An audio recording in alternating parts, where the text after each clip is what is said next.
Hi, my name is Jill Leach-Klajic, and I'm the president of the Sonora Writers Group, and this is our YouTube channel. We're so excited to have you join us today, and I have an author with us, and her name is Sandy Lee, and she has some books that she wants to share.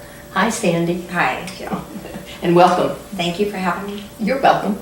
Now, so start with whatever you want. Look these are all Sandy's books. Remembering Grandma and Life, Love and Loss, a beautiful poetry book.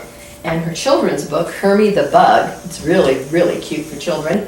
And then her first novel that she wrote is No Unturned Stone. And Sandy will tell you a little bit about that book. So start wherever you like, Sandy. Okay. So start with this one? Yeah. There we go. In the order that I wrote them. My very first book, No Unturned Stone, A Mother's Quest, was because my oldest son went missing 8 years ago in our community. And as we were searching for him, just unbelievable things started happening. And it was like, I just have to write a book. Nobody's going to believe it unless I tell them the story. And so this is my personal journey as a mother searching for my son, and unbelievable story. It's a great book. And then I had no intention to write again, but I was next to a children's author, and Hermie the Bug came to me. Hermie the Bug is a story told by a bug about a lucky bug family that ends up on a nice human's land, and they're treated kindly and taken outside whenever they come indoors. Yeah. And so this is a delightful story for little children. Yep. And then in the back of No Unturned Stone, A Mother's Quest, I have written 13 poems to my son. And so I put them in a collection of 40 poems in Life, Love, and Loss, a collection of poems that will touch your heart. And when I did foster care, searching for my son, my mom had Alzheimer's when I was caring for her. Anytime I felt just love, sadness, whatever, I would always write poetry. And so this is my poem book. And then my last book that came out is Remembering Grandma, and it is my youngest son and his grandma told through the eyes of a little boy. This is a really important story. It teaches children about Alzheimer's and that it's not their fault. The people can't help it. But it's a very good lesson, and it's just really a wonderful story that to show the relationship that a little child may have with their grandparents. It's very sweet. I love this book.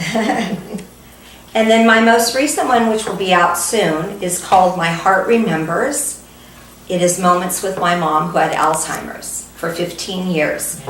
I was able to be with my mom and realize when we were having moments together that it was like, oh, I've got to write that one down. Oh, I've got to not forget that one. And so I was able to capture 6 years of moments with my mom. There are so many that are comical. My mom would have got a big kick out of all of them, but they're all heart-touching. And so, do you have one you want to read a little bit from? Yeah, I'm going to read some of the little vignettes. Moments with my mom, and so they're like vignettes for your soul. And also every single book of mine, part of the proceeds of every book goes to help an organization that helps others. And so I'm going to read a few things, and my Heart Remembers should be out in the next couple weeks. So these are just different moments with my mom. My mom says she does not remember what she does at her adult daycare. She tells me she doesn't eat there, which is not true. I still feel like it is better for her to go than for her to be hanging out in her room all day, looking at four walls. She gets to exercise, she plays bingo and wins prizes. Sometimes she even thinks she's at the casino. She gets to draw and do activities and interact with other people. She says everyone there is old. When my mom brings papers home that she has colored at the adult daycare, I put them on our refrigerator. Off to Jake's baseball practice game, I am taking my mom. She always thinks everyone playing in the game is Jake. That's okay. At least she roots for them all. When I picked up my mom from the adult daycare, she thought she had been at the casino gambling. She said she did not have any luck and just couldn't hit anything today. With all her fake funny money in her purse, she probably thinks she is rich. No wonder she doesn't leave her purse anywhere or with anyone. And then another day, about a week later, my mom is always counting her funny money in her purse. Cracks me up, which was Monopoly money. My mom was playing bingo when I arrived at the facility. She won right after I got there.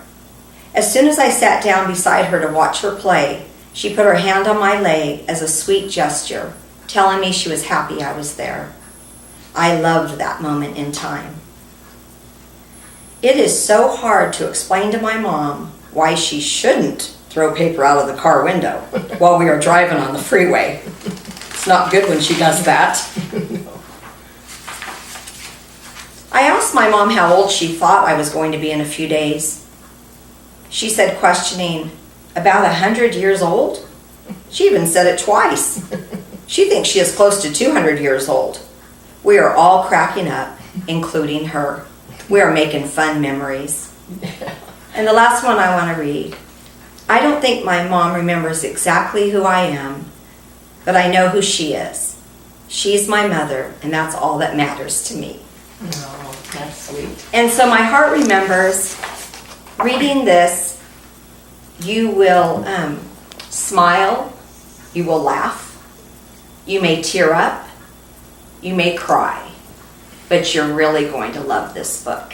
Oh, very good. So where can we find your books?